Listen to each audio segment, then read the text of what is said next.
Hello mga ka-travel, this is Madoka of Global Pinoy Travel and Tours. Another day, another travel. So marami pong nagtatanong on how to start daw ba yung ating online travel and tours business. So we have here 3 steps para makapag-start ng online travel and tours business.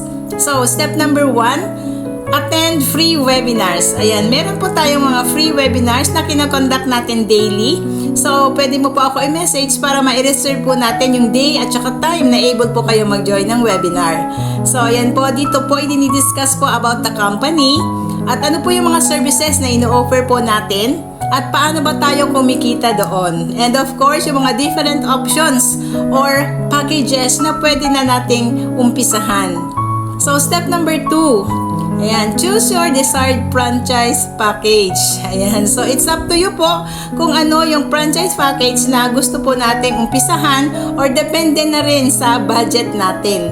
Ayan, at kapag nakapili ka na, automatic po na ma-onboard ka na doon sa pinaka-business po natin at magkakaroon po kayo ng sariling system or platform.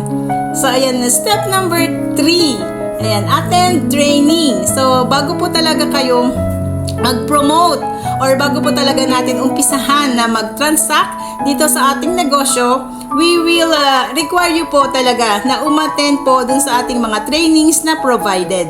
Ayun, doon din po kasi i-discuss on how to operate, how to navigate our system, and paano tayo nagbubook at paano ba natin kinikater yung ating mga clients. At marami pa pong iba. Ayan, so that's all po.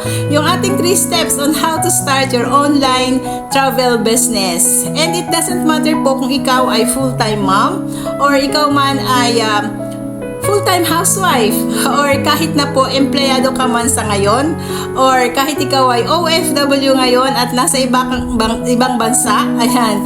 So kahit po ano po yung ating background, ayan, ay pwedeng-pwede ka rin po dito sa negosyong ito.